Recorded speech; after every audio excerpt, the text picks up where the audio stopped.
বাবার মৃত্যু শেষ পর্ব। জানো রিপা, মনির চৌধুরী আমার নিজের বাবা না, উনি আমার মায়ের স্বামী। রিপা যেন আকাশ থেকে পড়ল, অবাক কণ্ঠে কি বলে চিৎকার দিল। প্রত্যুত্তরে কিছু বলে মুচকি হাসলাম। রিপা এখন জান্নাতুলের ব্যাপারটা ভুলে যাবে, বিব্রতিকর প্রশ্ন করবে না। সত্যি বলছেন? হ্যাঁ, সত্যি বলছি। তোমার কাছে মিথ্যে বলার প্রয়োজন নেই। তাহলে কে আপনার বাবা? ছিলেন একজন। অনেকদিন আগের একটা ছবি আছে আমার কাছে, বেশ পুরনো ছবি, সাদা কালো। কিন্তু তুমি কিভাবে দেখবে বলো? আপনি দেখাতে চাইলে নিশ্চয়ই দেখতে পাবো। দরকার হলে আপনার সঙ্গে বাড়িতে ফিরে যাব। কেউ কিছু মনে করবে না। না, কে কি মনে করবে? তাছাড়া নিজের বোনের বাড়ি যাওয়ার জন্য কোনো কারণের দরকার পড়ে না। ওই দিকটায় কেউ নেই, চলো দুজনে ওখানে গিয়ে বসি। কেন, বিশেষ কিছু বলবেন? এমনিতেই তোমার অসুবিধা হলে চলে যেতে পারো। না, ঠিক আছে, আমি যাচ্ছি আপনার সাথে। রিপা আমার পিছন পিছন নদীর পাড়ে এলো। নদীর পাড় বললে ভুল হবে, নদীর আকারে সরু নালার মতো, তবুও নদী তো নদী। বুকের ভেতর জমিয়ে রাখা কষ্টগুলো কাউকে বলে দিতে ইচ্ছে করছে। অনেক দিন তো হলো। জানো রিপা, আমার বাবা স্কুল শিক্ষক ছিলেন। সকাল 8টায় স্কুল উদ্দেশ্যে রওনা দিতেন, বাড়ি ফিরতেন সন্ধ্যার দিকে। মায়ের সঙ্গে থাকতাম। মনির সাহেব প্রায় আমাদের বাড়িতে যেতেন, কোনোদিন পাকা কলা হাতে, কোনোদিন শুকনো কদবেল। মায়ের এসব একদম পছন্দ ছিল না। মাঝে মধ্যে ওনাকে আসতে নিষেধ করতেন। মায়ের কেন এত অসুবিধা হতো কিছু বুঝতাম না, বরং উনি গেলে বেশ খুশি লাগতো। মজার মজার খাবার নিয়ে আসতেন। কেন, উনি কি আপনাদের আত্মীয় ছিলেন? না, উনি ছিলেন বাবার বন্ধু। গ্রামের বাজারে কাঁচামালের গুদাম ছিল। সেবার গ্রামের মাঠে অনেক বড় করে মেলা হলো। বাবার কাছে বায়না ধরলাম মেলায় যাওয়ার জন্য। বাবা স্কুল বাদ দিয়ে আমায় নিয়ে যেতে পারবেন না। অনেক বায়নার পর সিদ্ধান্ত হলো মায়ের সঙ্গে মেলায় যাব। বাবা স্কুল শেষ করে সোজা মেলায় আসবেন। তেঁতুল গাছের নিচে 3জন মিলিত হব। যে কথা সেই কাজ। বিকালে মাকে নিয়ে মেলায় গেলাম। 3জন মিলে অনেক ঘোরাফেরা করলাম। মা ছিল পর্দাশীল মেয়ে, বোরখা নিকাবে মুখ ঢেকে রাখতেন সবসময়। জীবনদশায় দ্বিতীয়বার মেলায় এসেছিলেন আমার জন্য, এই নিয়ে অনেক বকাবকি শুনেছি। বেশ কিছু সময় মেলায় ঘোরার পর মুষলধারে বৃষ্টি নামলো। সকলে এদিক ওদিক ছুটতে লাগলো। দোকানদারিরা নিজেদের জিনিস সামলাতে হিমশিম খাচ্ছে। বাবা আমাদের দুজনকে নিয়ে মনির চৌধুরীর গুদামে ঘরে আশ্রয় নিলেন। গুদাম ঘরটা ছিল মাঠের এক কোনায়। আমরা বাদে অন্যরাও ছিল। মনির চৌধুরী এগিয়ে এসে বললেন, আরে মোতালেব মাস্টার যে, হঠাৎ মেলায় যে, কি মনে করে? আর বলিস নি, ছেলেটা ভীষণ বায়না করেছিল, কি আর করব। হ্যাঁ ভাই, আজকাল ছেলেদের বায়না এমনই হয়। ভাবি নাকি? হ্যাঁ, ওই ছেলেকে নিয়ে এসেছে, আমি তো মাত্র এলাম। ভাবিকে নিয়ে বাইরে দাঁড়িয়ে আছিস কেন? ভেতরে এসে বসবি না? ভাবি আসুন তো। এই লোকটা সেই প্রাইমারি স্কুল থেকে হাদা, বই ছাড়া কিছু ওর মাথায় ঢোকে না।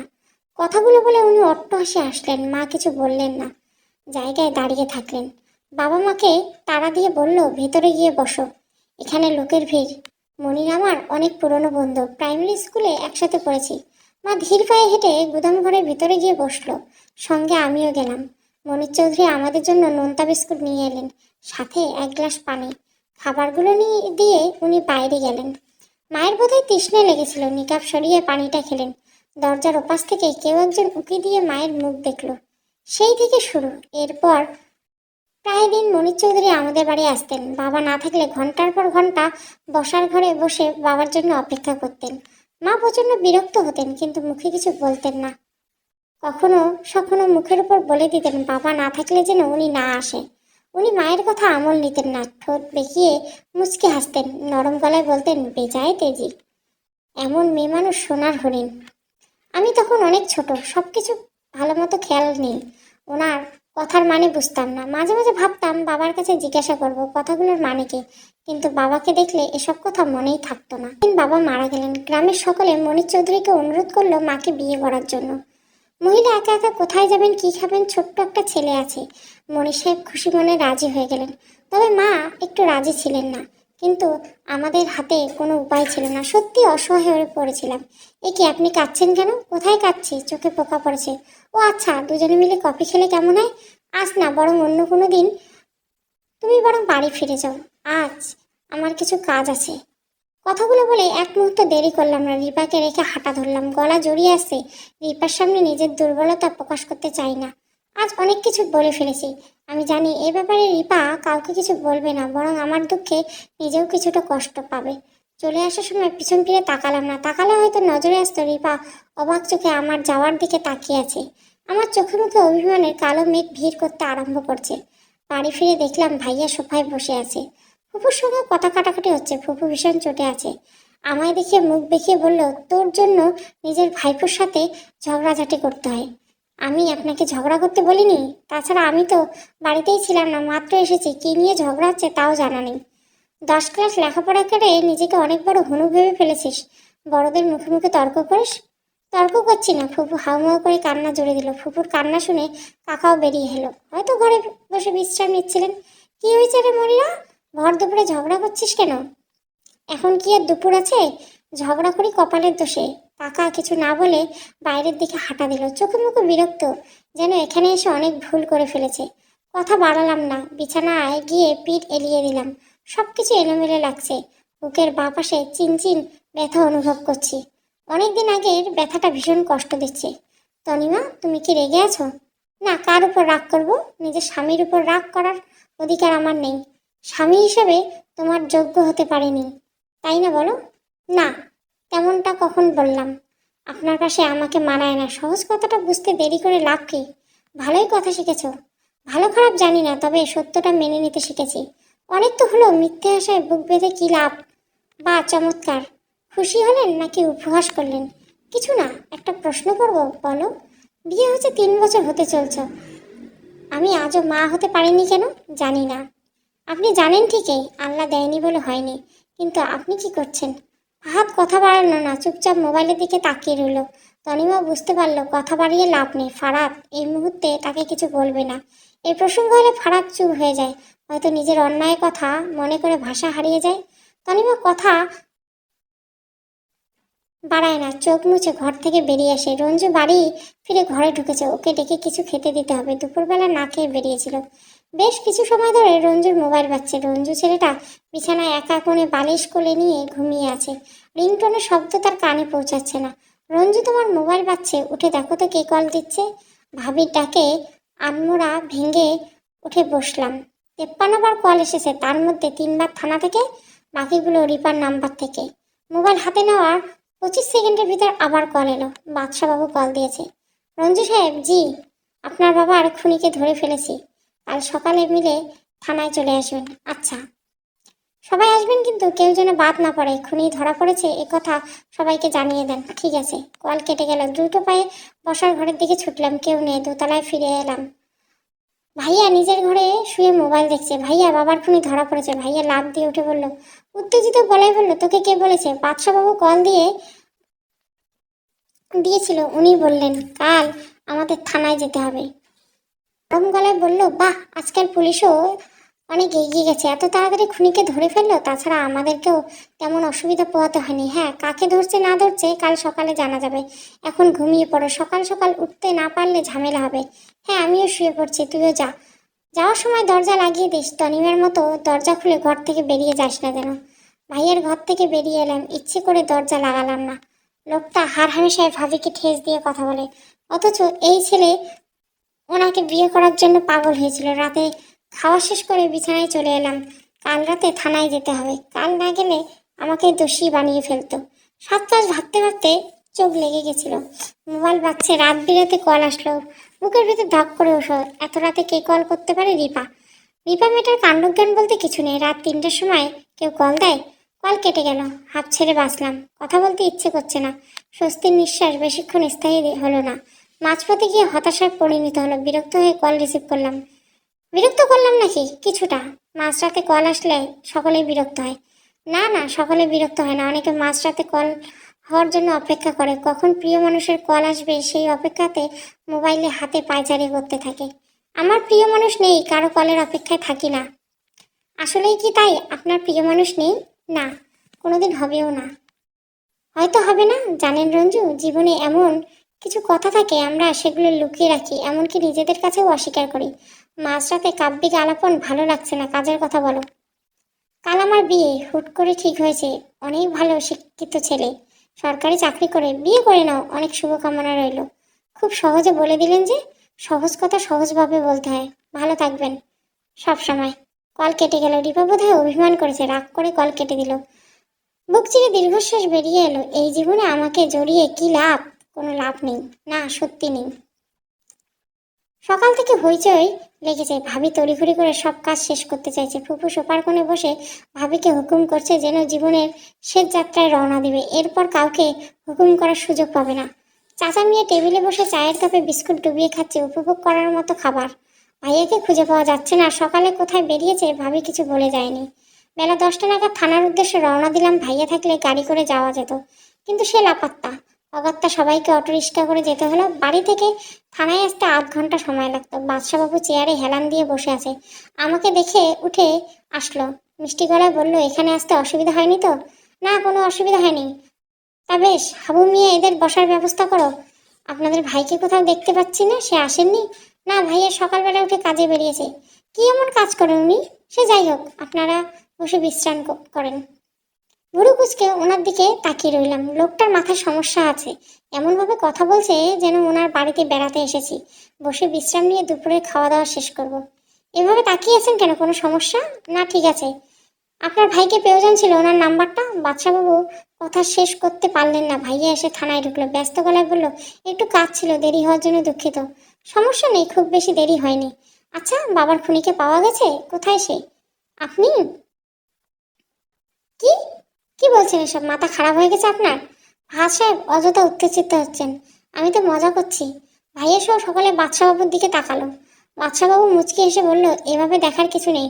কখনো কখনো অপরাধীদের মনকে শান্ত করতে এসব কথা বলে ফেলি, কয়েক মুহূর্তের জন্য তাদের অন্তরে প্রশান্তি দেওয়ার।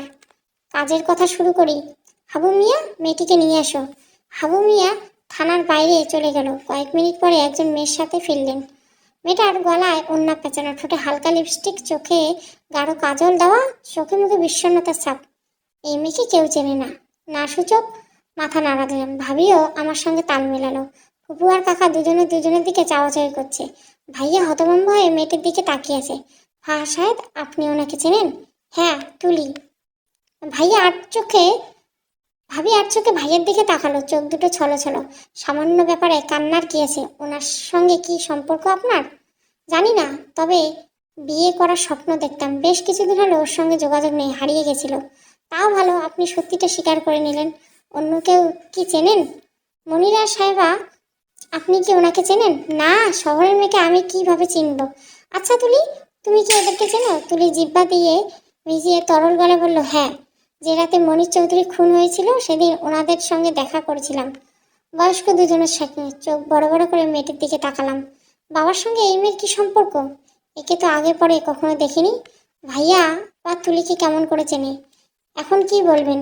ফুপু দাঁত বের করে হাসতে লাগলো। তাচ্ছিল্যের সুরে বলল, বয়স হচ্ছে, কাকে কোথায় দেখেছি অত কথা মনে নেই। না, তা বলছি না, কিন্তু আপনারা দুজনে খুনের রাতে এই শহরে ছিলেন। মিথ্যে বলেছিলেন কেন? ভয়ে বলেছি বাবা। গ্রামের মানুষ এসব ঝামেলায় জড়াতে চায় না। সত্যি কথা বলুন। হ্যাঁ, ভাইয়ের সাথে দেখা করতে এসেছিলাম, ওর লাশ দেখে ভয় পেয়ে পালিয়ে এসেছি। মিথ্যে বলছেন, দয়া করে সত্যিটা বলুন। সত্যি কথা বলছি, একদম সত্যি কথা। না, আপনারা মিথ্যে বলছেন। আমি না হয় সত্যিটা বলে দেই। কি বলেন আপনারা? কি সত্যি? রঞ্জু সাহেব অস্থির হবেন না। তুলি, তুমি না হয় প্রথম থেকে শুরু করো। তুলি একটা চেয়ার টেনে বসে পড়লো। টেবিলের উপর দিয়ে পানির গ্লাস নিয়ে ঢকঢক করে পানি খেয়ে আরম্ভ করলো। সেদিন রাতে মনির সাহেবকে খুন করার জন্য ওনার বাড়িতে গেছিলাম। অনেক কষ্টে ওনার সন্ধান পেয়েছিলাম। বাড়িতে ঢোকার সময় দেখি ওনার দুজন পা টিপে টিপে পালিয়ে যাচ্ছে। আমায় দেখে ভূত দেখার মতো চমকে গেল। ভীতি গলায় বলল, ভুলে অন্যের বাড়িতে চলে গেছিলাম, পথ হারিয়ে ফেলছি। আসলে গ্রামের মানুষ তো, শহরের রাস্তাঘাট চিনি না। ঠিক আছে, সমস্যা নেই। আমার কথা শুনে ওনারা ছুটতে পালালো। দৌড়ে গিয়ে রিস্কা উঠলো। মনে হয় চুরি করতে এসেছিল। ওনাদের দিকে মন না দিলে নিজের কাজে মন দিলাম। পা টিপে টিপে সদর দরজার সামনে গিয়ে দাঁড়ালাম। দরজা খোলা ছিল। সময় নষ্ট না করে মনির সাহেবের ঘরে চলে গেলাম। ফাহাদের কাছ থেকে ওনার ঘরের লোকেশনটা আগেই জেনে রেখেছি। ঘরে গিয়ে দেখলাম উনি বিছানায় পড়ে আসেন, নিঃশ্বাস চলছে না। প্রচণ্ড রাগ হতে শুরু করেছে। টেবিলের উপর রাখা সমস্ত ছুরি দিয়ে ওনার সমস্ত শরীরটা ছিন্ন বিচ্ছিন্ন করতে লাগলাম। শরীর তখনও গরম, সদ্য মারা গেছে। ক্ষত থেকে রক্ত পড়ছে। কিছুক্ষণ পৈশাচিক আনন্দ উপভোগ করে ওখান থেকে পালিয়ে এলাম। বাড়িতে কেউ কিছু জানতেও পারলো না। তাহলে বাবাকে মেরেছে কে? আপনার ফুপু আর কাকা। না, এসব মিথ্যে কথা। আমরা কাউকে মারিনি, আমাদের উপর দোষ চাপানো হচ্ছে। কাকা মিনতি করতে লাগলো, ফুপু দমে যায়নি, কর্কশ গলায় বলল, আমাদের কাছে কি প্রমাণ আছে? বিনা কারণে এসব করছেন? গ্রামের সহজ সরল মানুষ পেয়ে আমাদের উপর দোষ চাপাচ্ছেন আপনারা? বাদশাহবাবু মুচকি হাসলেন, ফুপুর দিকে এগিয়ে গিয়ে বললেন, আপনাকে দেখে সহজ সরল মানুষ মনে হচ্ছে না, সেজন্য আপনার উপর দোষ চাপাচ্ছিস না। তাছাড়া বিনা অপমানে দোষ চাপালে তো আপনাকে 14 শিকের ভাত খাওয়াবো। বাচ্চাবাবু হেয়ালি করবেন না, পরিষ্কার করে বলুন, তুলির সঙ্গে বাবার কি সম্পর্ক? বাবা তো তুলিকে চিনতেন না। ফুপু আর কাকাকে কেন বাবা খুন করেছিল? সব কিছু বলবো বলেই আপনাদেরকে ডেকেছি, ধৈর্য ধরে অপেক্ষা করুন। ভাইয়া ডান দিক থেকে মাথা কাত করে সম্মতি জানানো। বাদশাহবাবু এসব কোথা থেকে জানলেন? সব কিছু অদ্ভুত এক জায়গায় করা, আস্তে সব কিছু পরিষ্কার হয়ে যাবে। 24-25 বছর তরুণীর সঙ্গে 65 বছরের বৃদ্ধের এমন কি সম্পর্ক থাকতে পারে? রহস্যের জট খুলতে শুরু করেছে। ভয় হচ্ছে যদি ধরা পড়ে যায়।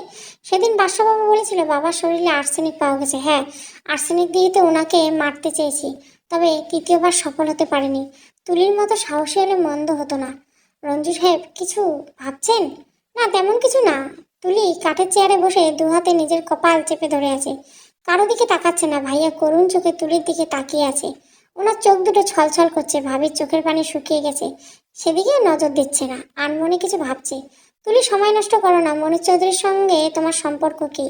উনি বাবার অনেক পুরনো বন্ধু। বাবা মায়ের সঙ্গে গ্রামের পরিবেশে আমার শৈশব কেটেছে। বয়স যখন 12 তখন বাবা অ্যাক্সিডেন্ট হয়, তো পায়ের সাথে হারিয়ে ফেলেন চিরতরে হাঁটার ক্ষমতা।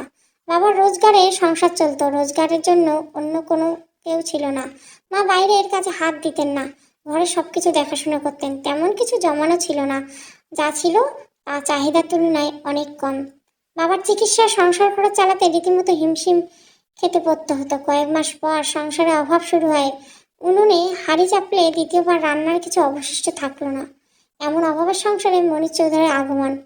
বাবার এমন অবস্থা দেখে উনি ভীষণ কষ্ট পেলেন। পরামর্শ দিলেন কিছু টাকা ঋণ নিয়ে একটা মুদির দোকান চালু করতে। বাড়ির সামনে অমন সুন্দর ফাঁকা জায়গা পড়ে আছে, একদম পথের সঙ্গে। দোকান খুললে মন্দ হয় না, লাভের অংশ দিয়ে দিব্যি সংসার খরচ চালিয়ে নেওয়া যাবে। ভেঙে পড়া মানুষগুলো যেন আশার আলো দেখলো। বাবা কাঁদতে কাঁদতে মনির সাহেবের হাত চেপে ধরলেন, মায়ের চোখে অশ্রু টলটল। কিস্তি ঋণ দেয় এবং এমন ব্যাংক থেকে লোন নেওয়া হলো, মোট টাকার 10% সুদ দিতে হবে। হাতে কিছু টাকা এলো বটে, তবে দোকান তোলা কি চারটিখানি কথা। বড় মামার পরিচিত মিস্ত্রি দিয়ে দোকানের কাঠামো তৈরি হলো, কিন্তু জিনিসপত্র, সেসব জিনিসপত্র শহর থেকে আনতে হবে। বড় মামা এত ঝামেলা পোহাতে পারবেন না, তিনি ব্যাগ গুছিয়ে বাড়ি ফিরে গেলেন। আমরা পড়লাম মহাবিপদে। মাথার উপর ঋণের বোঝা, দোকানের মাল তোলা হয়নি, ঘরে খাওয়ার কিছু নেই। মা বারান্দার কোণে গালে হাত দিয়ে বসে আছে। বাবা বিছানায় শুয়ে আফসোস করছেন, কোনো উপায় খুঁজে পাচ্ছেন না। আশালতা একবার মনিরকে বললে হতো না, যদি কোনো উপায় পাওয়া যেত। সে কথা আমিও ভেবেছি, তবে ওনাকে পাবো কোথায়? ঠিকানা জানি না, যোগাযোগ করার উপায় আছে কি? আল্লাহ রহমত করুক, কি যে হলো আমার। মেয়েটাও ছোট, সংসার রক্ষা পেল না, এবার বোধহয় সব কিছু শেষ। কিচ্ছু ভেসে যাবে না, মালামালের চিন্তা করিস না। আমার নিজেরই তো কাঁচামালের ব্যবসা, আমার গাড়ি করে সব কিছু পৌঁছে দেবো, তোরা বিক্রি করবি। ভাই তুমি এসেছিস? আল্লাহ। তুলি মা কাকাকে বসতে দে, ঘরে কিছু থাকতে এনে দে। আচমকা ওনার আগমন যেন খুশির জোয়ার বইয়ে দিল। ছোট্ট হাতে চেয়ার এনে ওনাকে বসতে দিয়েছিলাম। কদিন বেশ ভালোই চলছিল। মনি সাহেব নগদ টাকার বিনিময়ে দোকানের কাঁচামাল দিয়ে যেতেন। গ্রামের সেসব জিনিস ভালোই চলতো। বেশ কিছুদিন পর গ্রামের বাজারে কয়েকজন লোক এলেন। ওনারা নাকি সরকারি অফিসার, মানুষের স্বাস্থ্য নিয়ে কাজ করতেন। বাজারের প্রতিটি দোকানের মালামাল চেক করতেন। কোনো বাজে জিনিস বিক্রি করা যাবে না। দুলু কাকার দোকানের বেশিরভাগ জিনিস রাস্তায় ছুঁড়ে মারলেন। দুলু কাকা নাকি পচা জিনিস বিক্রি করতেন, এসব খেলে মারাত্মক ক্ষতি হওয়ার সম্ভাবনা থাকে। ভয়ে বুক কাঁপছিল, যদি আমাদের দোকানের জিনিসগুলি এভাবে রাস্তায় ফেলে দেয়। মাকে রাগারাগি করে শেষমেশ আমার ভয় সত্যি হলো। ওনারা আমাদের দোকানের জিনিসগুলি ভেজাল পেলেন। প্যাকেটজাত খাবারগুলো মেয়াদ শেষ হয়ে গিয়েছে, এসব জিনিস বিক্রি করার জন্য জরিমানা করা হলো। মা তখন পাগল পাগল অবস্থা। ঘরে যা ছিল তাই দিয়ে জরিমানা পরিশোধ করলে বেঁচে থাকার জন্য কিছুই অবশিষ্ট ছিল না। একে তো সব কিছু শেষ, তার উপর ঋণের বোঝা। 4 দিন পর মনির সাহেব আমাদের বাড়িতে গেলেন। মা লোক পাঠিয়ে খবর দিয়েছিলেন। ওনাকে দেখে চেয়ারে এগিয়ে দিলাম। মা বাড়ি ছিল না। দৌড়ে গিয়ে মাকে ডেকে আনলাম। বাবা এসবের কিছুই জানতেন না। মা ইচ্ছে করে বাবাকে কিছু জানায়নি। ভাবি জরুরি ডেকে পাঠালেন, দোকানের মালামাল শেষ নাকি? বললেই তো পাঠিয়ে দিতাম। না ভাই, সবকিছু শেষ হয়ে গিয়েছে। মা সবকিছু খুলে বললেন। সবকিছু শুনে উনি এমন ভাব করলেন যে এসব ওনার কোনো হাত নেই। দিদা হেসে বললেন, তা আপনি কোথা থেকে এসব 2 নম্বরই মাল এনেছেন? আমি এসব 2 নম্বরই ব্যবসা করি না। এসব কি বলছেন? আপনি তো সব কিছুর ব্যবস্থা করে দিলেন। মিথ্যে বলবেন না, এসব মালামাল আমি দেইনি। ভাই এমন করবেন না, পথের ফকির হয়ে যাব। মেয়েকে নিয়ে রাস্তায় বসতে হবে। মাথার উপর ঋণের বোঝা। জানি না, তাছাড়া বিনা পয়সায় কোনো মাল পাবেন না। নগদ টাকা জোগাড় করতে পারলে খবর দিবেন। আপনি ওনার বন্ধু, একটু সাহায্য করুন। পারবো না। মনির সাহেব ছেড়ে উঠে দাঁড়ালেন, তারপর হনন করে বাড়ি থেকে বেরিয়ে গেলেন। মা কান্নায় ভেঙে পড়লেন। দৌড়ে গিয়ে মাকে জড়িয়ে ধরি। মা কাঁদতে কাঁদতে আমার মাথায় হাত বুলিয়ে দেয়, ভেজা গলায় বলে, ওরে মাফ করবি না, কখনোই না। এই ঘটনার 7 দিন পর মা আত্মহত্যা করেন। সেদিন মনির সাহেব বেরিয়ে যাওয়ার পর সমিতির লোক এসেছিল কিস্তির টাকা নিতে। মায়ের কাছে টাকা ছিল না বলে অনেক অপমান করেছিল। মায়ের কিছু বলার ছিল না, দাঁড়িয়ে দাঁড়িয়ে চোখের পানি ফেলছিল। শেষ পর্যন্ত ওনাদের হাত পায়ে ধরে কয়েকদিন সময় চেয়ে আনেন। তারপর আবারও দুলু কাকাকে দিয়ে মনির সাহেবকে খবর পাঠায়। ভাবি অনেক অভাবে আছেন দেখি, আপনার অবস্থা তো জানেন। মাথার উপর ঋণের বোঝা, দোকানে মাল নেই। যদি কিছু জিনিস ধারে দিতেন, বিক্রি করে আপনার টাকা পরিশোধ করতাম। জিনিসপত্র দেওয়া থাকবে, বাইরে দাঁড়িয়ে এসব কথা না বলাই ভালো। চলুন ঘরের ভিতরে যাই। তুলিমা, তুমি বাইরে খেলা করো কেমন? মাথা নাড়ালাম। উনি মাকে নিয়ে ঘরের ভিতরে চলে গেলেন। তাকিয়ে দেখলাম মনীষ সাহেব দরজা কড়া লাগাচ্ছে। দৌড়ে দরজার কাছে গেলাম। দরজা লাগানো, ঘরের ভিতরে মায়ের গলা শোনা যাচ্ছে। এসব কি করছেন? না ভাই, এমন কিছু করবেন না, আল্লাহর দোহাই লাগে। মনীষ সাহেবের গলা শোনা গেল না। কয়েক মুহূর্তে ঘরের ভিতর থেকে গোঙানির আওয়াজ ভেসে আসছে, মায়ের গলা। দৌড়ে বাবার কাছে গেলাম। বাবাকে সব খুলে বললাম। বাবা শেষবারে উঠে দাঁড়ানোর চেষ্টা করলো, কিন্তু পারলো না। নিচে পড়ে গেল। রক্তে ঘর ভেসে যাচ্ছে। খাটের কোনায় লেগে মাথা ফেটে গেছে। দুহাত চেপে ধরলাম। বাড়ি ভর্তি মানুষ, পুলিশের পোশাক পরা কয়েকজন লোক মায়ের লাশ নামাচ্ছে। বাবা শরীর সাদা কাপড়ে ঢাকা। লোকজন অনেক কিছু বলা বলি করছে, তবে সেসব আমার কান পর্যন্ত পৌঁছে না। বারান্দার কোনায় পাথরের মূর্তির মতো বসে আছি। সুখের সংসার শেষ, হাসি খুশি একটা পরিবার। তুলি বুক চিরে দীর্ঘশ্বাস বেরিয়ে এলো। ধরা গলায় বলল, এরপর আর কি? মামার বাড়িতে বড় হয়েছি, আর জীবনে কোনো মানে নেই। এখন শাস্তি হলে কিছু যায় আসে না। এসব মিথ্যে কথা। বাবা এমন করতেই পারে না, কখনোই না। ভাইয়া চিৎকার করে উঠল। তুলি হাসছে, তাচ্ছিল্যের হাসি। ঠোঁটের উপর হাত চাপা দিয়ে রেখেছে। না হলে আমার নজরেও হাসিটা সবার নজরে পড়তো। মিথ্যা অপবাদ দিয়ে আমার কি লাভ জানি না, তবে তুমি সত্যি বলছো। একদম না। তনিমা, তুমি কি এসব বিশ্বাস করছো? ভাবি কিছু বললেন না। বাদশাবাবু ভাইয়ের দিকে পানি ভর্তি গ্লাস এগিয়ে দিলেন। নরম গলায় বলল, পানি খেয়ে শান্ত হয়ে বসুন, উত্তেজিত হবেন না। ভাইয়া গ্লাস ধরল না। কর্কশ গলায় বললেন, আপনারা খুনিকে ধরতে না পেরে এসব নাটক করছেন। বাদশাবাবু ভাইয়াকে কিছু না বলে আমার দিকে তাকালো। কাকার উদ্দেশ্য করে বললেন, আপনি কেন নিজের ভাইকে মারতে গেলেন? আপনার কি ক্ষতি করেছিল? ভাইকে আমি মারিনি, মনিরা মেরেছে। না, আমি কিছু করি নাই, তুই মিথ্যে বলছিস। বেশ ভালো। হাবু মিয়া ওনাদের দুজনকে জেলের ভিতরে নিয়ে যাও। যা বলার আদালতে বলবে। হাবু মিয়া কাকাকে ধরে জেলের ভিতরে নিয়ে চলে গেলেন। মহিলা পুলিশ এগিয়ে এসে ফুপুর হাত ধরলেন। ভাইয়াকে নিয়ে থানা থেকে বেরিয়ে এলাম। এখানেই কাজ শেষ। আমি দুজনের মাঝে দাঁড়িয়ে আছি। ওরা পাশাপাশি হাঁটতে চাইছে না। রঞ্জু, এসব কি করে হয়ে গেল রে? আমাদের পরিবারের উপর ঝড় শুরু হলো কেন? পাপের ফল। শান্ত থাকার চেষ্টা করো। বিপদের সময় ভেঙে পড়লে হবে? ভালো লাগছে না রে, কিচ্ছু ভালো লাগছে না। শরীর ছেড়ে দিচ্ছে, হাত পা অবশ হয়ে যাচ্ছে। গাড়ি চালাতে পারবো না। না পারলে দরকার নেই, অটোরিকশা ভাড়া করে বাড়ি ফিরে যাব। গাড়ির কি হবে? থাকুক এখানে, পরে এসে নিয়ে গেলে হয়। বাদশাবাবুকে বলে আসি, তাড়াতাড়ি আসিস। দৌড়ে থানার ভিতরে ঢুকলাম। বাদশাবাবু চায়ের কাপে চুমুক দিচ্ছিল। আমায় দেখে ব্যস্ত গলায় বলল, কোনো সমস্যা? এভাবে দৌড়ে আসলেন যে? তেমন কিছু না, ভাইয়ার ভালো লাগছে না। ওনার গাড়িটা থানার সামনে রেখে গেলে সমস্যা হবে না তো? না না, সমস্যা হবে না, রেখে যান। হাবু মেয়েকে বলে দিচ্ছি, উনি খেয়াল রাখবেন। ধন্যবাদ। রঞ্জু শোনো। হ্যাঁ বলুন। তনিমাকে দেখে রেখো, মেয়েটা অনেক ভেঙে পড়েছে। ঠিক আছে ভাইয়া। ভাবি ভাইয়ার ডান দিকে দাঁড়ানো। দুজনের মাঝে এক মুহূর্তের দূরত্ব। এই সামান্য দূরত্ব পার করার সাহসটুকু ওদের নেই। সম্পর্কটা জোড়া লাগবে তো নাকি এভাবেই দূরত্ব বাড়তে থাকবে? অনেক খুঁজে অটোরিকশা পাওয়া গেল না। দুপুরে রোদে পিচ ঢালা রাস্তা গরম হয়ে গেছে, রোদের তাপে সব কিছু পুড়িয়ে ফেলতে চাইছে। গাড়িটা নিয়ে চলে যাই, কি বলিস? না, দরকার নেই, তোরা দুজনে রিক্সা করে চলে যা, আমি পরে আসছি। আরে না, তুইও চল। ওদের দুজনকে রিক্সায় উঠিয়ে দিলাম। ইচ্ছে করে এমন করছি, কিছু সময় কাছাকাছি থাকলে সম্পর্ক গভীর হতে পারে। ভাইয়ের মতো আমারও কিছু ভালো লাগছে না। মোবাইল বের করে রিপাকে কল দিলাম, ব্যালেন্স শেষ। কল যাচ্ছে না। মোবাইল পকেটে রেখে রিক্সা খুঁজতে লাগলাম। বাড়ি ফিরে যাব, কয়েকটা কাজ বাকি আছে। থানা থেকে বাড়ি ফিরতে বড়জোর 8 ঘন্টা সময় লাগে, এই সামান্য সময়ে শেষ হচ্ছে না। তনিমা রাস্তার দিকে তাকিয়ে আছে, ফাহাদ মাথা নিচু করে বসে আছে। তনিমার পায়ের দিকে নজর যাচ্ছে বারবার। বিরক্ত হয়ে নজর সরিয়ে নিচ্ছে ফাহাদ। তনিমার পা দুটো অদ্ভুত সুন্দর, সাদা মসৃণ পা, যেন কখনো ধুলো ময়লা স্পর্শ করেনি। তনিমা, স্বামীর কণ্ঠে চমকে ওঠে তনিমা। ফাহাদ কখনো এত দরদ মিশিয়ে তাকে ডাকেনি। কি বলবে ভেবে পায় না, চিন্তা ভাবনা গুলিয়ে যেতে থাকে। কয়েক মুহূর্ত পর ব্যস্ত গলায় বলে, বলুন। আমি মানুষটা স্বামী হিসেবে বড্ড অযোগ্য, তাই না বলো? ফাহাদের বুক চিরে দীর্ঘশ্বাস বেরিয়ে এলো। তনিমা তরল গলায় বলল, আমি কখনো আপনার পছন্দসই উঠতে পারিনি, এ ব্যর্থতা শুধু আমার। হয়তো সত্যি কথা শুনবে, বলুন।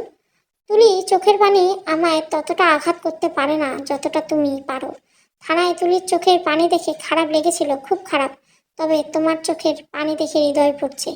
বিশ্বাস করতে কষ্ট হয়, ইচ্ছেও করে না। তোমার ব্যাপার। দুজন দুজনের দিকে তাকিয়ে রইল। বাড়ি পর্যন্ত তাদের মধ্যে কোনো কথা হলো না। দুজনেই চুপচাপ, কেউ আগ বাড়িয়ে কথা বলতে যায়নি। বাড়ি ফিরে দেখি ভাবি রান্নাঘরে রান্না করছে, চুলোয় কড়াই চাপানো। বোধহয় দুপুরে খাওয়ার জন্য খাবার গরম করছে। ভাইয়া ঠান্ডা খাবার খেতে পারে না। কি কি রান্না করব? রান্না করা ছিল, গরম করছি। কেন করছো? দুপুরে ঠান্ডা খাবার খেলে তেমন কিছু হয় না। তোমার ভাইয়াই তো। এতটুকু বলে চুপ হয়ে গেল। আমি কিছু বললাম না, চুপচাপ নিজের ঘরে চলে এলাম। দরজা লাগিয়ে খাতা কলম নিয়ে বসলাম। অনেকদিন কিছু লেখালেখি হয় না, আজ লিখবো। 2টো চিঠি, একটা ভাইয়ের জন্য, অন্যটা রিপার জন্য। না, 3টে লিখবো। ভাবির উদ্দেশ্যে সামান্য কিছু হলেও লিখবো। ওনাকে ভীষণ ভালোবাসি, 3 বছর ধরে অনেক যত্ন করেছে, খেয়াল রেখেছে। ঝগড়াঝাটি, মনমালিন্য সংসারের অংশ, এসব তো থাকবেই। চোখ বন্ধ করে আকাশের দিকে তাকালাম। মাথার উপরে আকাশ নেই, ইট পাথরের ছাদ। ভাইয়া, আমার মতো তুমিও জানো আমাদের মধ্যে রক্তের সম্পর্ক নেই, আমাদের মা বাবা আলাদা। তবু তুমি আমার ভাই। ছোটবেলায় এ বাড়িতে এসেছি, তুমি অনেক ছোট ছিলে, কখনো আমায় পর করে দেখোনি। মনে পড়ে প্রথম যেদিন এ বাড়িতে এসেছিলাম, মায়ের আঁচলের নিচে লুকিয়ে এদিক ওদিক তাকাচ্ছি। কত বড় বাড়ি, আমাদের বাড়ি তো এত ছিল না। তুমি সিঁড়ি দিয়ে নামতে নামতে বাবাকে ডাকছো, বিরক্ত গলায় বলছো তোমার নতুন ভাই চাই না। তোমার কথা শুনে মা ভয় পেয়ে যায়, শক্ত করে আমাকে হাত চেপে ধরে, কোমল গলায় বলে, ও থেকে দূরে থাকিস। মাথা নেড়ে সম্মতি জানাই। মা আমার কপালে চুমু এঁকে দেয়। এসব দৃশ্য তোমার নজর এড়ায়নি। তুমি আমাদের দিকে দৌড়ে এলে, উৎফুল্ল গলায় বললে, তুই কি আমার নতুন ভাই? না, আমি তোমার ভাই না। ভয়ে বলেছিলাম কথাগুলো। যদি বাড়ি থেকে বের করে দাও, তাহলে তো মায়ের সঙ্গে থাকতে পারবো না। মা বলেছে এই বাড়িতে তোমার কথাই শেষ কথা। মনির সাহেব তোমার কথার উপর কথা বলে না। তুমি আমার কথা বিশ্বাস করলে না। হাত টানতে টানতে বললে, না কেন? বাবা বলেছে আজ নতুন ভাই আসবে, তুই এসছিস, তাহলে তুই তো নতুন ভাই। এদিকে আয় আয় বলছি। মা ভীষণ ঘাবড়ে গেছিল, সাথে আমিও। এই বুঝি বাড়ি থেকে বের করে দিল। কিন্তু না, আমাদেরকে ভুল প্রমাণিত করে আমায় বুকে জড়িয়ে ধরলে। আদুরে গলায় বললে, ভয় পাচ্ছিস কেন? বড় ভাইকে জড়িয়ে ধরতে ভয় কিসের, বোকা ছেলে? সেই থেকে শুরু। সত্যি বলছি, তুমি আমার বড় ভাই। আমি জানি এই গাড়ি বাড়ি সকল সম্পত্তির মালিক তুই। হিসাব অনুযায়ী সবকিছু তোমার পাওয়ার কথা ছিল। এসবের প্রতি আমার লোভ নেই, সম্পত্তির অংশ চাই না। সবকিছু তোমারই থাকবে। আমি এখান থেকে অনেক দূরে চলে যাব। ছোট ভাই হিসাবে শেষ অনুরোধ, ভাবির সঙ্গে সবকিছু মিটিয়ে নাও। উনি অনেক তোমাকে ভীষণ ভালোবাসে, সারাক্ষণ তোমার কথা ভাবে, তোমার কথা বলে। সংসারে ঝামেলা থাকবে, তবু জীবন থেমে থাকে না। ইতি, তোমার ভাই রঞ্জু। ভাইয়ের চিঠি লেখা শেষ। দ্বিতীয়বার পড়তে সাহস পাচ্ছি না। ভেজা চোখ জোড়া হাতের উল্টো পিঠ দিয়ে মুছে নিলাম। কাগজটা ভাঁজ করে খাটের কোণায় রেখে দিলাম। এখান থেকে চলে যাওয়ার সময় এসেছে, এ বাড়িতে আমার কাজ শেষ। রঞ্জু, ভর দুপুরে কিসব লেখালেখি করছো? খাবার গরম করা শেষ, খেতে এসো। আসছি। ভাইয়া এখন খাবো না, তার শরীর খারাপ লাগছে। ভাবি খেতে দিতে গোসল করতে চলে গেল। যেতে যেতে বলল, ওখানে সব রাখা আছে, কিছু লাগলে নিয়ে নিও, গোসল করতে যাচ্ছি। খেতে ইচ্ছে করছে না, ভাবির ডাকায় বিধায় আসলাম, না হলে দুপুরের খাওয়াই হতো না। ভাবির রান্না হাত বেশ ভালো, গিলতে দারুণ লাগছে। এসব এই শেষ খাওয়া, কাল সকালে অজানা পথে রওনা দেব, হারিয়ে যেতে হবে। বিছানায় শুয়ে শুয়ে এপাশ ওপাশ করছি, লিখতে ইচ্ছা করছে না। মাঝে মধ্যে বাবার কবর দেখতে ইচ্ছা করে, মায়ের কোলে মাথা রেখে নিশ্চিন্তে চোখ বুজতে ইচ্ছা করে। মায়ের কাছে যাওয়ার সাধ্যের বাইরে। আগামীকাল বাবার কবর দেখতে যাব। জানলার দিকে বাইরে তাকালাম, ওদিকটায় নতুন কবর হয়েছে, মনির চৌধুরীর কবর। পাতাবাহার গাছগুলি শুকিয়ে যাচ্ছে। ভাবি, খেয়েছো? হ্যাঁ, আমার খাওয়া শেষ, তোমার ভাই এখনো খায়নি, ওনার শরীর খারাপ লাগছে। আচ্ছা, এক কাপ চা বানিয়ে দিবে? মাথাটা বড্ড ধরেছে, অপেক্ষা করো। ভাবি, কিছু বলবে? রাতের জন্য ভালো মন্দ কিছু রান্না করো, রিপাকেও আসতে বলবে। বিশেষ কিছু আছে নাকি? না, তোমার হাতে রান্না খেতে ইচ্ছে করছে, অনেকদিন আদা বাটা দিয়ে গরুর গোশত খাইনি। ঠিক আছে, তবে রিপাকে বলতে পারবো না, ওর সঙ্গে ঝগড়া হয়েছে। তোমার ইচ্ছে হলে বলো। সোফার কোণায় বসে চায়ের অপেক্ষা করতে লাগলাম। ভাবি চায়ের সাথে আদা দিয়ে আনবে, ওনার মতো আদা দেওয়া চা খেলে মা যন্ত্রণা কমে যায়। মোবাইলের টাকা রিচার্জ করতে হবে, রিপাকে দেখতে ইচ্ছে করছে। চা খাওয়ার পর সিদ্ধান্ত নিলাম, রিপাকে এখানে আসতে বলবো না, কাল যাওয়ার পথে দেখা করে যাব। রাতে খাওয়ার হলো না, বমি আসছে, কিছু মুখে তুলতে পারছি না। ভাবি অনেক যত্ন নিয়ে সব কিছু রান্না করেছে। আদা বাটা দিয়ে গরুর গোশত এক টুকরো মুখে দিতেই বমি আসলো। রাতের খাওয়া ওখানেই শেষ। ঘরে এসে চিঠি লিখতে বসলাম। আকাশে মেঘ জমছে, বৃষ্টি নামবে। ঝড় বৃষ্টির সময় কারেন্ট থাকে না, মেঘের গর্জন কানে আসছে। এখনই কারেন্ট চলে যাবে বলতে বলতে কারেন্ট চলে গেল। মোবাইলে আলোয় ড্রয়ার থেকে মোমবাতি বের করলাম, মোমবাতি জ্বালিয়ে চিঠি লিখব। আজ মোমের আলোয় চিঠি লিখব। রিপা, প্রিয় বলে সম্বোধন করার অধিকার আমার নেই, এ অধিকার চাইতে পারি না। ভয় হয়, কেন এমন অনুভূতি? কিসের সম্পর্ক আমাদের জানা নেই, তবে তোমায় আপন ভাবতে ইচ্ছে করে, ভীষণ আপন। জানতে চাও কেন? তবে শোনো, দিশেহারা বিপদের দিনে জড়িয়ে ধরার মতো, যাকে জড়িয়ে ধরলে শত শত চিন্তা ভুলে থাকা যায়, যার স্পষ্ট জাদুকরী মলমের কাজ করে।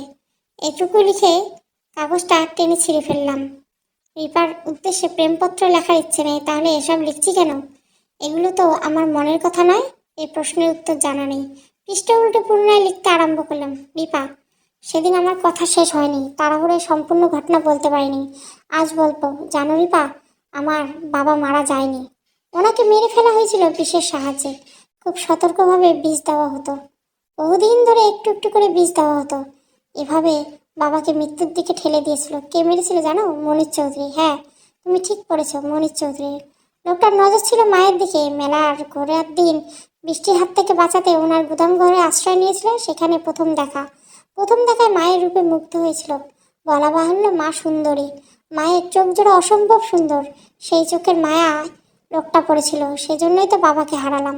মাকে অনেক সময় অনেক রকমের প্রস্তাব দিয়েছে, বাবাকে ছেড়ে ওনার কাছে চলে আসার জন্য অনুরোধ করেছে বহুবার। মা কখনো রাজি হয়নি, বাবাকেও জানিয়েছে। বাবা বিশ্বাস করতেন না, চাপা এসে বলতেন, মনির অমর ফাজলামো করে, তুমি কিছু মনে করো না, আমি ওকে বলে দেব। লোকটা মায়ের প্রত্যাখ্যান মেনে নিতে পারেনি, বাঁকা চোখে মায়ের দিকে তাকিয়ে থাকতেন। হিংসার বিষ অনেক দূর পর্যন্ত চলে গিয়েছিল। উনি শেষ পর্যন্ত বাবাকে মেরে ফেলার পরিকল্পনা করেছিলেন। জানো কিভাবে? খাবারের পানিতে আর্সেনিক মিশিয়ে। দীর্ঘমেয়াদী পরিকল্পনা, অপেক্ষার ফল মিষ্টি হয়। লোকটা শেষ পর্যন্ত নিজের কাজে সফল হলেন। বাবার মৃত্যুর প্রতিশোধ নিতে ওনাকে মেরে ফেলতে চেয়েছি, চেষ্টাও করেছি, সফল হতে পারিনি। আফসোস। রিপা, তুমি ভালো আছো তো? কেন জানি মনে হয় তুমি ভালো নেই। মনের মাঝে কোনো কিছু চেপে রাখলে ভালো থাকা যায় না। আমি ভালো ছিলাম না। মনের মাঝে লুকিয়ে রাখা কথাগুলো প্রতিনিয়ত ছুরির ফলার মতো আঘাত করত। রক্তাক্ত হৃদয়ে গুমড়ে মরতাম। আজ সেই কষ্ট থেকে মুক্তি পেলাম। শান্তি লাগছে, অনেক শান্তি। যেদিন এই চিঠি হাতে পাবে সেদিন আমাদের শেষ দেখা। সবার কাছ থেকে হারিয়ে যেতে চাই, বাবার স্বপ্ন পূরণ করতে হবে। বসে থাকার সময় নেই, ভালো থাকবে সবসময়। ইতি রঞ্জু। চিঠি ভাঁজ করে বুক পকেটে রাখলাম। ভাবিকে দেখলে সমস্যা হবে, না জানি কখন ঘর পরিষ্কার করতে চলে আসে। মেঘ কেটে গেছে, আকাশের বুকে তারা ফুটছে। তারা দেখতে ইচ্ছে করছে, সবসময় নিজে ইচ্ছেকে গুরুত্ব দিতে নেই। মোমবাতি নিভিয়ে শুয়ে পড়লাম, চোখ বন্ধ করে ঘুমের অপেক্ষায়। ফজরে আজান কানে আসতেই ঘুম ভাঙলো। চারিদিকে অন্ধকার, কিছুক্ষণের মধ্যে অন্ধকার কেটে যাবে। বাথরুম থেকে উজু করে নামাজ পড়ে নিলাম। আজ নতুন জীবনের সূচনা, ভোরের আলো ফোটার আগে বেরিয়ে পড়তে হবে। রিপার কাছে চিঠি পৌঁছে দিয়ে বাস ধরবো, ফিরতে হবে শেকড়ের টানে। এত সকালে গাড়ি পাওয়া সহজ কথা নয়, চারিদিকে আবছা অন্ধকার। পায়ে হেঁটে এগিয়ে যেতে লাগলাম, বেশ ভালো লাগছে। সকালবেলা হাঁটাহাঁটি করলে নাকি শরীর ভালো থাকে। রিপার বাড়ি পৌঁছাতে ঘন্টাখানেক সময় লাগলো। এত তাড়াতাড়ি পৌঁছে যাবো ভাবতে পারিনি। বাড়ির ভেতর গিয়ে কি বলবো, ভাবি পাঠিয়েছে, না থাকলে কেন পাঠিয়েছে, কোন কাজে, নানান কথা। এত সকালে এখানে কেন এলাম এই কারণ জানতে চাইবে, ঝামেলা হয়ে গেল না। রিপাকে কল দিয়ে বাইরে আসতে বললেই ভালো হতো, কিন্তু মোবাইলে টাকা নেই, রিচার্জ করার সময় পাইনি। রিপাকে খুঁজে পেতে সমস্যা হলো না, বাড়ির সামনে দাঁড়িয়ে আছে, বোধহয় শিউলি ফুল কুড়াতে এসেছিল। ওদের বাড়ির সামনে মস্ত শিউলি গাছ, প্রতিদিন ভোরে গাছের তলাটা সাদা ফুলে ভরে যায়। রিপা আমায় দেখে দৌড়ে এলো, উৎফুল্ল গলা বলল, রঞ্জু সাহেব সকাল সকাল কোথায় যাচ্ছেন? তোমার কাছে এসেছি। বাহ, আমার কাছে ভাবতে অবাক লাগে। হ্যাঁ সত্যি বলছি, তোমার কাছে এসেছি। বিশেষ কিছু? পকেট থেকে চিঠিখানা বের করে ওর দিকে এগিয়ে দিয়ে তরল গলায় বললাম, না না, গুরুত্বপূর্ণ কিছু না, তোমাকে এই চিঠিটা দিতে এলাম। শর্ত হলো আমার সামনে এটা খুলতে পারবে না, পড়তে পারবে না, এমনকি অন্য কারোর সামনে পড়া চলবে না। চিঠিখানা শুধুমাত্র তুমি পড়বে। চিঠিতে এমন কি লেখা আছে শুনি? পড়লেই বুঝবে। তোমার হাত থেকে ওগুলো শিউলি ফুল নাকি? হ্যাঁ। ফুলগুলো বেশ সুন্দর, কমলা রঙের বোটা, সাদা পাপড়িগুলো অদ্ভুত কোমল, মিষ্টি সুবাস, সবগুলো মিলিয়ে পছন্দ করার মতো। ওগুলো আমায় দেবে? হ্যাঁ নিশ্চয়, কিন্তু এগুলো নিয়ে আপনি কি করেন? বুক পকেটে রেখে দেবো, তোমার কথা মনে পড়লে ওদের দেখবো। ওদের স্পর্শ করলে মনে হবে তোমায় স্পর্শ করছি। রিপাকে কি বলবো বুঝতে পারছি না, ঠোঁটে ঠোঁট চেপে মাটির দিকে তাকিয়ে আছি। পায়ের আঙ্গুল দিয়ে মাটি আচার কাটার চেষ্টা করছি। কোনো সমস্যা? না, কোনো সমস্যা নেই। এগুলো আপনার কাছে রাখতে পারেন। রিপা এগিয়ে এসে বুক পকেটে ফুলগুলো রেখে দিল। হঠাৎ করে ওর হাত ধরতে ইচ্ছে হলো। নিজের ইচ্ছেকে গুরুত্ব দিয়ে ডান হাতটা চেপে ধরলাম। রিপার হাতে আঙ্গুলগুলো থরথর করে কাঁপছে। মেয়েটা আমায় বড্ড ভালোবাসে। হাত ছেড়ে দিলাম। লজ্জিত মুখে বললাম, দুঃখিত। রিপা এক মুহূর্তে দাঁড়ালো না, দৌড়ে বাড়ির ভিতর চলে গেল। এখন নিশ্চয় ঘরে গিয়ে দরজা লাগিয়ে দিবে, চিঠি খুলে পড়তে আরম্ভ করবে। চিঠি পড়তে পড়তে অনুভূতিগুলো নষ্ট হয়ে যাবে। রঞ্জু মুচকে হাসলো, উল্টো ঘুরে হাঁটা শুরু করলো। রিস্কা পেলে মন্দ হতো না। রিপা ঘরের দরজা লাগিয়ে দিল, চিঠিগুলো পড়তে আরম্ভ করলো। কিন্তু এসব কি লিখছেন উনি? না না, এমন চিঠি তো আমি চাইনি। ভালোবাসার মানুষকে হারিয়ে ফেলার শক্তি আমার নেই রঞ্জু। এমন করলে কেন? আমার অনুভূতিগুলির স্বপ্ন দেখে অন্ধকার কুটিতে তালা বন্ধ করে দিলেন। কখনো ক্ষমা করতে পারবো না আপনাকে, কখনোই না। রিপা চিঠিখানা ছিঁড়ে কুটি কুটি করে জানলা দিয়ে ফেলে দিল। চোখ বন্ধ করে লম্বা শ্বাস নিয়ে আকাশের দিকে তাকালো। সূর্য উঠতে শুরু করেছে, চোখের পানি মুছিয়ে ফেলার উপযুক্ত সময়। ফাহাদের মোবাইল বাজছে, তনিমা কাছে পিঠে নেই, রান্নাঘরে রুটি বানাচ্ছে। ফাহাদ তখনও ঘুমাচ্ছে। রিংটনের শব্দে আন্নোরা ভেঙে বিরক্ত গলায় বলল, তনিমা দেখো না কে কল করেছে। কি হলো, মোবাইলটা বন্ধ করে রাখো। চোখ খুলে দেখলো তনিমা ঘরে নেই। রুটি ভাজার মিষ্টি পোড়া গন্ধ নাকে লাগছে। ঘড়িতে সকাল 7টা। এত সকালে কার কি প্রয়োজন পড়লো? খোশ গল্প করার জন্য কেউ এত সকালে কল দেয়? নাম্বারটা পরিচিত। ফাহাদ কল ব্যাক করলো। দুবার রিং হওয়ার পর কল রিসিভ করলো। হ্যালো, কে? আমি বাদশা, থানা থেকে। আপনার বাবার খুনির কারণ জানতে পেরেছে, দয়া করে থানায় চলে আসবেন। জি আচ্ছা, কখন আসবো? যখন খুশি, সকাল 10টার দিকে চলে আসুন। ঠিক আছে। রঞ্জু সাহেব কোথায়? ওনার মোবাইল বন্ধ। ঘরেই আছে, হয়তো ফোনের চার্জ শেষ। আচ্ছা, সময় মতো চলে আসবেন। কল কেটে গেল। ফাহাদ একবার মনে হলো ওদের ডেকে কথাগুলো জানালে মন্দ হয় না। পরক্ষণে কি ভেবে তোয়াল হাতে বাথরুমে চলে গেল। সকাল 10টা। ফাহাদ থানায় এসে বাদশার জন্য অপেক্ষা করছেন। লোকটা এখনো আসেনি, একটা জরুরি কাজ করেছে। তনিমা এখানে আসার ব্যাপারে জানা হয়নি। সকালে রান্না সেরে এক গাদা কাপড় নিয়ে বাথরুমে ঢুকছে। সারাদিন বসে ওসব কাপড় ধুয়ে রোদে শুকাবে। সামান্য মেঘ দেখা পড়লে কাপড় নিয়ে ঘরে চলে আসবে, রোদ উঠলে ছাদে মেলে দিয়ে আসবে। এসব করতে করতে ওর সময় কেটে যাবে। এ কি, ফাহাদ সাহেব একা এলেন? বাকিরা কোথায়? রঞ্জুর শরীর খারাপ, দরজা লাগিয়ে ঘুমিয়ে আছে। তনিমা কাপড় কাচতে ব্যস্ত। অদ্ভুত ব্যাপার, সত্যি বলতে ওদের জানানো হয়নি, চোখের সামনেও পড়েনি কেউ। খুনের কারণগুলো কি আমার মুখ থেকে শুনবেন নাকি ওনাদের ডাকবো? আপনিই বলুন, ওদের দেখতে ইচ্ছা করেছে। সেদিন রাতে ওরা গ্রাম থেকে শহরে এসেছিল জায়গা জমির ব্যাপারে। ওদের বাড়িটা আপনার বাবার নামে। ভদ্রলোক বেশ চতুর ছিলেন, কায়দা করে সমস্ত সম্পত্তি নিজের নামে করে নিয়েছিলেন।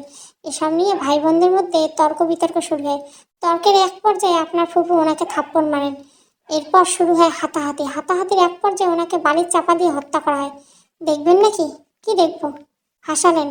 আপনি তো বলেছিলেন আপনার বাবার ঘরে ক্যামেরা লাগানো আছে। হ্যাঁ, বাবার কয়েকদিন ধরে সন্দেহ হয়েছিল ওনার ড্রয়ার থেকে টাকা পয়সা চুরি হচ্ছে। রঞ্জুর উপর সন্দেহ ছিল, সেজন্য ক্যামেরা লাগাবেন বলেছিল। তবে কখন লাগিয়েছেন জানতাম না, ব্যাপারটা মনে ছিল না। বাদশাহবাবু মুচকি হাসলেন। ফাহাদের চোখে মুখে হাসির ছিটে ফোটা নেই। আচ্ছা, কিছু চিন্তা করছেন নাকি? তেমন কিছু না, ফুপু নিজের মুখে সব স্বীকার করেছেন। হ্যাঁ, তবে বিশেষ কিছু করে বলিনি। ওনার সাথে কথা বলতে পারবো? হ্যাঁ, নিশ্চয়। 14 শিখের আবডালে মিজান কাকা দাঁড়িয়ে আছে। ফুপু অন্য জায়গায় রাখা হয়েছে, দুজনে কামরা আলাদা। কাকা? কে? ও ফাহাদ, কিছু বলবি? নিজের ভাইকে মারতে পারলে তোমাদের হাত কাঁপলো না? না রে বাবা, হাত কাঁপবে কেন? হাত কাঁপলে কি আর মারতে পারতাম নাকি? কেন মারলে বাবাকে? তোমাদের কি ক্ষতি করেছিল শুনবি? হ্যাঁ, শুনবো। আমাকে জানতেই হবে। তোর বাপ ভাই বোনদের মধ্যে বড়। আব্বা মারা যাওয়ার পর উনি সবকিছু দেখাশোনা করতেন। সবকিছু তো ওনার মাতব্বাড়ি। একটা টাকা নিতে গেলে হিসাব দিতে হতো। খুব ইচ্ছে ছিল পড়াশোনা করব, কিন্তু তোর বাপ আমাকে পড়তে দেয়নি। পড়াশোনা করতে গেলে শুধু শুধু টাকা নষ্ট হবে। আমি যেন এইসব কেতাব পড়ায় ভূত মাথা থেকে নামিয়ে ফেলি। আগামীকাল থেকে ওনার সাথে গুদামে কাজ করি, তাতে কিছু টাকা পয়সা হবে। মাও বড় ভাইয়ের কথায় তাল মেলানো। মায়ের আর কি দোষ? তোর বাপ ওনাকে যা বুঝিয়েছেন তাই বুঝছে। সেকালের মেয়ে মানুষ, পড়াশোনার ব্যাপারে তেমন জ্ঞান ছিল না। নিজের স্বপ্নকে মাটি চাপা দিয়ে দিনরাত গুদাম ঘরে পড়ে থাকতাম। সারা রাত গুদাম পাহারা দিয়ে সকালে মালামাল আনতে ছুটতে হতো। এসব তো বহু আগেকার কথা। এত বছর পর এসব কারণে বাবাকে মেরে ফেললে? না, এসব কারণে মারিনি। এসব ছোটবেলার কথা। ছোটবেলা থেকে মনির চৌধুরীর প্রতি ঘৃণা জমে আছে। মা মারা গেলে আমি বিয়ে করলাম, সংসার আলাদা হলো। তোর বাপ আমায় একটা পয়সাও দেয়নি। আজীবন বিনা পয়সায় চাকর খাটিয়েছে। মজার ব্যাপার জানিস, আমার বিয়ে 7 দিন পরে আমাদের ঘর থেকে নামিয়ে দিয়েছিল। তার বাড়িতে বউ নিয়ে থাকা যাবে না, বাপের পোতায় সে ঘর তুলছে, সেখান থেকে আমার ভাগ বসবে। আমার সাথে সাথে মনিরাও ওই ঘর থেকে নেমে এসেছিল। 3 জনে মিলে অনেক কষ্ট করে নিজেদের ঘর খুলেছি। সময়ের সাথে সাথে সবকিছু ভুলে গেছিলাম। বড় ভাইয়ের দোষ দুটো ধরতে নেই। পায়ে ধরে মাপ চাইলাম, উনি আমায় বুকে জড়িয়ে নিলেন। ভেবেছিলাম সম্পর্ক জোড়া লেগেছে, কিন্তু না, আমাদের ধারণা ভুল। মনির চৌধুরী মিষ্টি কথা বলে একটা কাগজ আমায় টিপসার নিলেন। উত্তরে জমিতে বাড়ি করবেন। আমার সই প্রয়োজন। সরল মনে টিপসাপ দিলাম। ব্যাস, লোকটা আমাদের সব সম্পত্তি নিজের নামে করে নিয়েছিলে। মনে পড়ে 2 মাস আছে তোরা গ্রামে গিয়েছিলি? হ্যাঁ, মনে আছে। বাবা বলেছিল গ্রামের জমি জায়গা আমার নামে লিখে দেবে। হ্যাঁ, হাতে পায়ে ধরে অনেক বুঝিয়েছি, লাভ হয়নি। আমাদেরকে বাড়ি ছাড়তে হলো। 2 মাস পর সবকিছু দখল করে নেবেন। সেদিন সকালে বাড়িতে উকিল গেছিল, আমাদেরকে ঘর ছাড়ার নোটিশ দিয়েছে। উপায় না পেয়ে শহরে এলাম সেদিন রাতে। মনিরা, তোর কি মনে হয় উনি আমাদের কথা মেনে নেবেন? জানি না ভাই, হয়তো মেনে নেবেন না। যে লোকটা আমার বিয়ের জন্য 50,000 টাকা দিতে রাজি হলে সে কি করে এত জমির লোভ ছাড়বে? ঠিক বলছিস। সেদিন জয়নালকে 50,000 টাকা দিলে হয়তো তোর বিয়েটা ভাঙতো না। কিভাবে বুঝবে বলো? লোকটা ভালোবেসে কথা বলে বিয়ে করতে চাইলো। বছর দিনের সম্পর্ক রাখার জন্য বিয়ের কথা হলো, টাকার জন্য বিয়ে করলো না। ওর সঙ্গে বিয়ে না হয়ে ভালোই হয়েছে। যে টাকার জন্য বিয়ে করেনি তার সাথে বিয়ে হলে সুখী হতে পারতি। তা পারতাম না বটে, কিন্তু দেখো সেই ঘটনার সূত্র ধরে আজও বিয়ে হলো না। গ্রামের মানুষ কি সব কথা বলে? বাদ দে, যে কাজে এসেছি তাই করি। ভাইয়ের সামনে নরম থাকতে হবে। ঠিক আছে, আর কিছু বলছি না। তুমি দরজায় কড়া নাড়ো। মনিরা এগিয়ে দরজায় কড়া নাড়লো। মনির চৌধুরী দরজা খুলে দিত। ঘুম জড়ানো চোখে আমাদের দিকে তাকিয়ে বললে, এত রাতে তোরা? কি হয়েছে? তেমন কিছু হয়নি, একটা কাজে এসলাম, ভাবলাম তোমার সাথে দেখা করে যাই। দরকার ছিল না? যাক, চলে যখন এসেছিস ভেতরে আয়। তনিমাকে ডেকে দিচ্ছি। বৌমাকে ডাকতে হবে না, আমরা একটু কথা বলেই চলে যাব। গাড়ি ঠিক করা আছে। ও আয়। ঘরের ভিতরে গিয়ে সোফায় বসলাম। হাত জোর করে বললাম, ভাই আমাদের জমিটুকু ফেরত দাও। উকিল বলেছে তোমার কাগজপত্র একদম ক্লিয়ার, কেস করলে আমরা হেরে যাব। এমন করো না, এসব কথা বাদ দে। ও জমি বাপের, আমারও ভাগ আছে। মনিরা রেগে যায়, কর্কশ গলা বলে, না, ওই জমি আমাদের, রক্ত পানি করে টাকা দিয়ে কিনেছি। বেশ তো, মামলা কর গিয়ে। এখন এখান থেকে বেরিয়ে যা, আমার খুব ঘুম পাচ্ছে। মরার ঘুম ধরেছে তোমারে? কি বললি তুই? দাদা মনিরার দিকে তেড়ে আসছে। ওদের ছাড়াতে গিয়ে জড়াজড়ি শুরু হয়। এ পর্যায়ে দাদাকে ঠেলে খাটের উপর ফেলে দেই। উনি চিৎকার করতে যাচ্ছিল। মনিরা বিছানায় উঠে বালির চেপে মুখের উপর ধরে লো, কয়েক মিনিটের মধ্যে সব শেষ। আমার ইচ্ছে করে তোর বাপকে মারিনি, মরার জন্য আফসোসও নেই। ভুল করে হলেও সঠিক কাজ করেছি। মিজান সাহেব দীর্ঘশ্বাস ফেললেন, তরল গলায় বললেন, বাবা ফাহাদ, আমার ছেলে মেয়েগুলো অনেক ছোট, ওদের বাড়ি ছাড়া করিস না, ওদের যাওয়ার কোনো জায়গা নেই রে। প্রতি উত্তরে ফারাদ কিছু বলল না, চোখ মুছে থানা থেকে বের হয়ে গেল। বাদশাহবাবুও ফারাদের পিছন পিছন যাচ্ছে। নিজেকে শান্ত করুন, এভাবে ভেঙে পড়বেন না। আমার বাবা এমন কেন ছিলেন? ওনার জীবনে কত পাপ লুকিয়ে আছে। বাদ দিন, আপনাকে একটা সত্যি কথা বলবো। হ্যাঁ বলুন। আপনার বাবার ঘরে কোনো ক্যামেরা পায়নি, বোধহয় কানের লাগানোর সময় পায়নি। খুনের ব্যাপারটা ওনারা নিজের থেকে স্বীকার করেছেন। তাহলে ক্যামেরার কথা বললেন কেন? আপনার রিয়াকশন দেখতে। কিছু মনে করবেন না, আমাদের এমন অনেক কিছু বলতে হয়। যেহেতু আপনি ক্যামেরার ব্যাপারে বলেছিলেন, সেজন্য আপনাকেও পরীক্ষা করে নিলাম। আচ্ছা, তা বেশ, কেসটা কিভাবে সমাধান করলেন? কফি খেতে খেতে বলি। হ্যাঁ নিশ্চয়। দুজনে হেঁটে সামনে কফি শপে বসলো। ফাহাদ বাদশার মুখোমুখি বসে আছে। ছিপছিপে গরমে এক ছেলে এসে ওদের 2 কাপ কফি দিয়ে গেলেন। বাদশাহ কফির কাপে চুমুক দিতে দিতে বললেন, হত্যার দিন সকালে আপনার ঘরে একটা মিষ্টি গন্ধ পেয়েছিলাম। দোলন চাপা ফুলের ঘ্রাণটা বাতাসে মিলিয়ে যাচ্ছিল। আশেপাশে খুঁজে পেলাম, কোথাও এই ফুলের গাছ দেখতে পেলাম না। গাছ না থাকলে ফুলের গন্ধ আসবে কোত্থেকে? খুঁজতে খুঁজতে কয়েকটা ফুল পেলাম, মেঝের কোনায় পড়েছিল। ফুলগুলো খুব বেশি পুরনো ছিল না, আজকালের মধ্যে ছেঁড়া হয়েছে, বড়জোর 1 রাত। ফুলগুলো উঠিয়ে পকেটে ভরে নিলাম। আপনাদের সকলের উপর নজরদারির ব্যবস্থা করছিলাম। মনে হচ্ছিল আপনাদের মধ্যেই কেউ খুনি। বাড়ির উপর নজর রাখা হলো। পরবর্তী একজন লোক খবর দিল আপনি বাড়ি থেকে বেরিয়েছিলেন কোনো মেয়েকে সাথে। তমালকে আপনাদের পিছু করতে বললাম। এ পর্যায়ে তুলি গাড়ি থেকে নেমেই গেল। তমাল গিয়ে তুলির সঙ্গে কথা বলতে লাগলো। প্রথম দিকে তুলি ওকে এড়িয়ে যাচ্ছিল, কিন্তু তমাল ওকে থানায় নিয়ে এলে। এর ব্যাগে একই ফুল পাওয়া গেছে, দোলন চাপা। ফুলগুলো হুবহু আপনাদের বাড়িতে যেরকম ফুল পাওয়া গেছিল সেগুলোর মতো। মনে হচ্ছিল সবগুলো ফুল একই দিনে তোলা হয়েছে। সেখান থেকে সন্দেহ তীব্র হয়।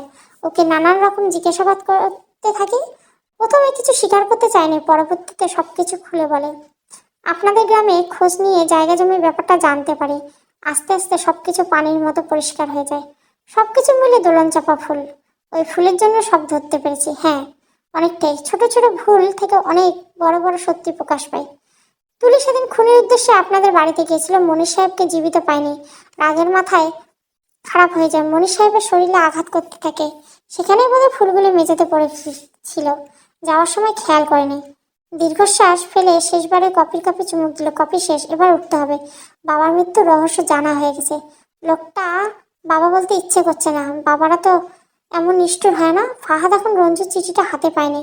রঞ্জু বুদ্ধি করে চিঠিটা ফাহাদের ফোনের ব্যাগভারের ভেতরে লুকিয়ে রেখেছে, যেন মোবাইল হাতে নিলেই বুঝতে পারে ভেতরে কিছু আছে।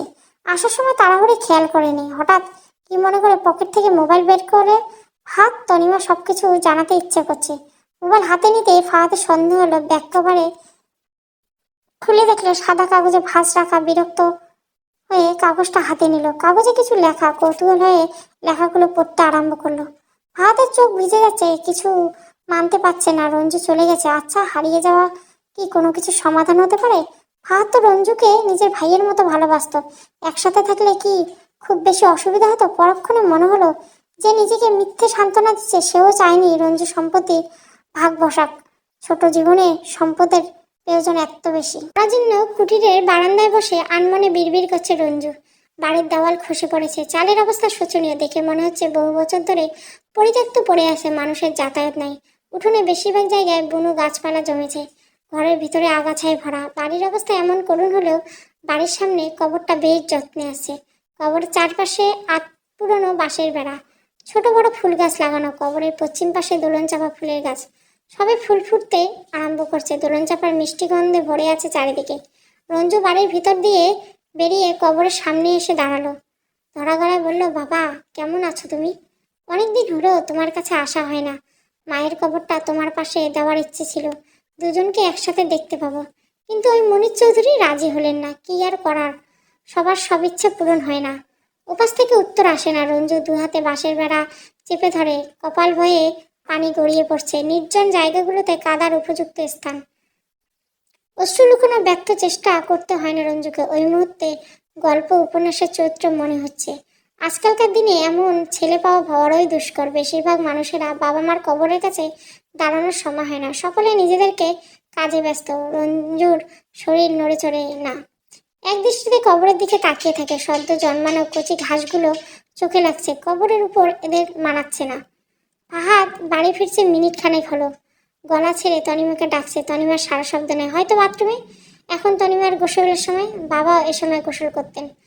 বাবার কথা মনে করতেই বুক ভারী হয়ে আসে। একলাই ঘৃণা মনের আনাচে কানাচে ছড়িয়ে পড়েছে। ফার্স্ট শেষবারের মতো তনিমাকে চিৎকার করে তনিমা দৌড়ে আসে, ব্যস্ত গলা বলে, এভাবে ডাকছেন কেন? কোনো সমস্যা হয়নি তো? ফাহাদ ভ্রু কুচকে তনিমার দিকে তাকিয়েছে। পরনে ভেজা চুল, চুল থেকে পানি পড়ছে। কোথায় ছিলে তুমি? গোসল করছিলাম। যেভাবে ডাকছেন কাপড় বদলানোর সময় পায়নি। প্রত্যুত্তরে কিছু বলল না। গুটি গুটি পায়ে তনিমার দিকে এগিয়ে গিয়ে ওকে জড়িয়ে ধরল। ফাহাদের কাণ্ড দেখে তনিমা হতভম্ব হয়ে দাঁড়িয়ে আছেন। ফাহাদের এমন আচরণ সম্পূর্ণ নতুন, আগে পরে কখনো এমন করেনি। রঞ্জু চলে গেছে, আর কখনো আসবে না। কোথায় চলে গেছে? আসবে না কেন? জানি না, জায়গার নাম বলেনি। থানা থেকে ফেরার পথে একটা চিঠি পেয়েছি, সেখানেই লেখা ছিল। থানা থেকে ফেরার পথে চিঠি কে দিল? ফোনের ব্যাক কভারের মধ্যে ছিল। ও, তুমি আমায় ছেড়ে চলে যাবে তাই না? সবাই আমায় একা করে দাও। জীবনে অনেক পাপ করে ফেলেছি, এখন সেই শাস্তি পাচ্ছি বোধহয়। ফাহাদের চোখে পানিতে তনিমার কাঁধ ভিজে যাচ্ছে। ভেজা শরীরে স্পষ্ট অনুভব করা যাচ্ছে স্বামীর কষ্টে মন পড়ছে তনিমার। মুখে কিছু বলতে পারছে না। বহুদিন পর দুজন দুজনকে জড়িয়ে ধরে আছে। হালাল সম্পর্কগুলি এমন সুন্দর থাকলে কি খুব বেশি অসুবিধা হয়? সব দোষ মাফ করা দেয়, দুজন দুজনকে জড়িয়ে ধরা যায় না। মিনিট পাঁচেক পর তনিমা ছেড়ে দিয়ে দূরে সরে যায়। ফাহাদের শার্টের অনেক অংশ ভিজে গেছে। অন্যদিন হলে ফাহাদ ভীষণ রেগে যেত, কিন্তু আজ রাখতে পারছে না। রঞ্জিত চলে যাওয়ায় ভীষণ পোড়াচ্ছে। তনিমা, এইভাবে দাঁড়িয়ে থেকো না, ঠান্ডা লাগবে, কাপড় বদলে আসো। আচ্ছা। তনিমা দ্রুত পায়ে ওয়াশরুমে ঢুকে দরজা লাগিয়ে দেয়। অজানা অনুভূতি শরীরের উপর কাঁপছে। হুট করে কোনো সিদ্ধান্ত নিতে পারছে না। কি আদৌ কখনো ফাহাদকে ছেড়ে যাওয়ার কথা ভেবেছে?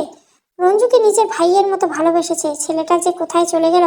কাপড় পরা শেষ, অন্য ভাঁজ খুলতেই এক টুকরো কাগজ মাটিতে পড়ে। তনিমা নিচু হয়ে কাগজটা তুলে নেয়। চিঠির মতো চার ভাঁজ করা। প্রিয় বোন, আশা করি স্বামীর সঙ্গে ভালোই থাকবে। আমার চলে যাওয়া নিয়ে কষ্ট পাবে না। মুখে যাই বলো না কেন, আমি জানি তুমি আমায় কতটা ভালোবাসো। মা মারা যাওয়ার পর থেকে হাত পুড়িয়ে রান্না করতে হতো। তিনজনের রান্না ভাইয়া অনেক সাহায্য করেছে। মনির চৌধুরী কাজের বুয়া রাখতে সাহস পেতেন না। সমস্যা মেটানোর জন্য ভাইয়াকে বিয়ে দেওয়া হলো। তুমি এলে। তুমি আসার পর একদিনও রান্না করতে হয়নি, ঘর গোছাতে হয়নি। বাড়ির সব দায়িত্ব নিজের কাঁধে তুলে নিয়েছিল। মা হারা ছেলেটার অনেক যত্ন করেছো। কৃতজ্ঞতা প্রকাশ করার ভাষা আমার কাছে নেই। মনের মাঝে পুষে রাখা স্বপ্নগুলো বাস্তবায়ন করার জন্য ঘর ছেড়েছি। ও বাড়িতে বিড়ালের মতো দিন কাটাতে ইচ্ছে করে। যদিও কখনো সময় হয় ফিরে আসবো।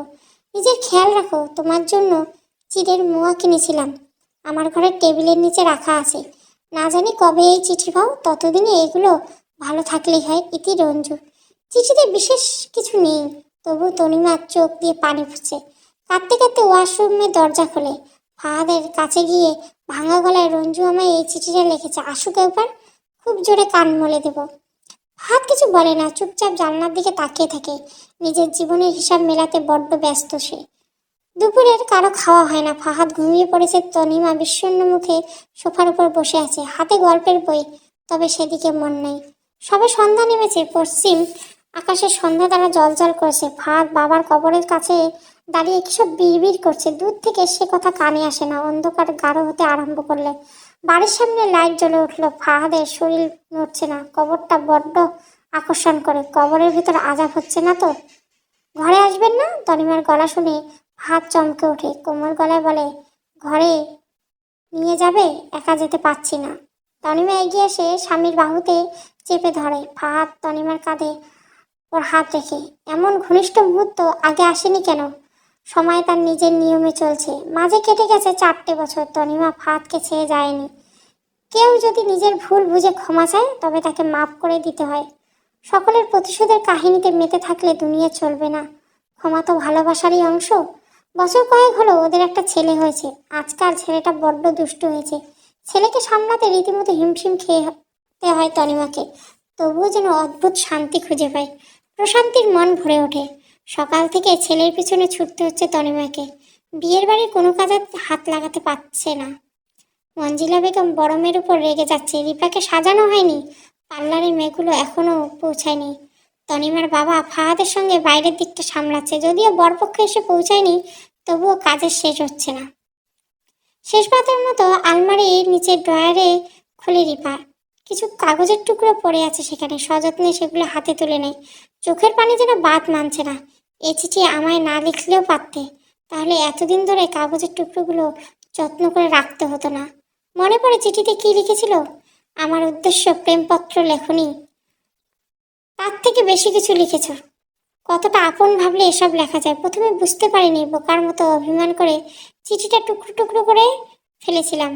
সময়ের সাথে বুঝতে পেরেছি তুমি কি লিখেছ। একান্ত আপন মানুষ ছাড়া কাউকে এসব কথা বলা যায় না। সব থেকে প্রিয় মানুষকে মনের কথা বলে নিজেকে হালকা করা যায়। রিপা, দরজা লাগিয়ে কি করছিস? পার্লারের মেয়েগুলো চলে এসেছে, তোদের কারো কোনো হেলদোল নেই? খুলছি, দাঁড়া। চিঠিগুলো টুকরো করে এক জায়গায় ধরিয়ে আগুন ধরিয়ে দেয়। আগুনের শিখায় কাগজ পুড়ছে, রিপার পুড়ছে মন। আজ থেকে তোমায় ভালোবাসতে পারবো না রঞ্জু, তোমার কথা চিন্তা করতেও হবে না। আমি যে অন্য কারো স্ত্রী হতে যাচ্ছি, তোমায় তো খুঁজেছি জানো, পাইনি। হয়তো এই কপালে তুমি ছিলে না। চোখ মুছে দরজা খুলে দেয়। রিপা তার হবু বরকে দেখেনি। ফাহাদ বিয়ের প্রস্তাব এনেছিল। ছেলে স্কুল টিচার, দোতলা বাড়ি। ছেলের বাবা মা বেঁচে নেই। নিজের চেষ্টায় সব কিছু করেছে। রিপার বাবা অমত করেনি। সবকিছু দেখে বেশ পছন্দ হয়েছে। রিপা অবশ্য বিয়ে করতে চায়নি, কিন্তু কি আর করার। একটা বয়স পার মেয়েদের জন্য বাপের বাড়িতে থাকা অসহ্যকর হয়ে ওঠে। ঘরের লোক কিছু না বললেও বাইরের মানুষের নানা কথায় কানে আসে। কতদিন আর অপেক্ষা করা যায়। রিপা ফুল সাজানো বিছানায় এক কোণে মুখ গোমড়া করে বসে আছে। সদ্য বিবাহিত স্বামী রিপার দিকে একদৃষ্টে তাকিয়ে আছে। ছেলেটা এভাবে তাকানো একদম পছন্দ হচ্ছে না। ভাব দেখে মনে হচ্ছে রিপাকে রাগাতে দেখে খুব মজা পাচ্ছে। কবুল বলার আগ মুহূর্তে রঞ্জুকে দেখে ঘাবড়ে গিয়েছিল রিপা। এক মুহূর্তের জন্য মনে হচ্ছিল সে স্বপ্ন দেখছে। পরক্ষণে উপলব্ধি করলো এটা স্বপ্ন নয়, সত্যি। রিপার দিকে তাকিয়ে তনিমা মুখ টিপে হাসছিল। নিশ্চয় ওদের সব প্ল্যান। রাগে তনিমার চোখে পানি চলে আসছে। এরা এমন না করলেই পারত। সারা রাত বউয়ের গোমরা মুখ দেখে কাটাতে হবে বুঝি? কোনো কথা বলবো না আপনি, একদম না। আমি আপনাকে বিয়ে করতে চাইনি। তাই নাকি? বেশ তো, কাকে বিয়ে করতে চেয়েছিলে? জানি না। আরে পাগল, কাঁদছে কেন দেখি? সব মেকআপ নষ্ট হয়ে যাবে তো। রঞ্জু রিপার দিকে এগিয়ে এসে পরম যত্নে চোখের পানি মুছে দিয়ে বলল, তুমি খুশি হওনি? হয়েছি, কিন্তু আগে জানলে চিঠিটা নষ্ট করতে হতো না। 4 বছর ধরে অনেক চিঠি লিখেছি, সেগুলো পড়ে শেষ করো। সত্যি? হ্যাঁ, একদম সত্যি। দেখবে। রঞ্জু উঠে দাঁড়িয়ে রিপাকে কোলে তুলে নেয়। ধীর পায়ে হেঁটে যায় ঘরের কোণার দিকে আলমারিতে। আলমারি খোলার পর রিপা হতভম্ব হয়ে যায়। হাজারখানেক চিঠি পড়ে আছে, সেই সঙ্গে অসংখ্য উপহার। এগুলো সব তোমার জন্য? এত কিছু? এত কিছু কেনার দরকার ছিল? 4 বছর ধরে কিনেছি সেজন্য। রিপা রঞ্জুর দিকে তাকায়। রঞ্জুর চোখে মুখে খুশির আভা ছড়িয়ে আছে। এগিয়ে গিয়ে স্বামীকে জড়িয়ে ধরে আদরে গলায় বলে, এত কষ্ট না দিলেও পারতে। তবে যে আজকে সুখ পেতে না প্রিয়তমা। সমাপ্ত। গল্পটা ভালো লাগলে অবশ্যই লাইক, শেয়ার এবং সাবস্ক্রাইব করবেন। Thank you for watching.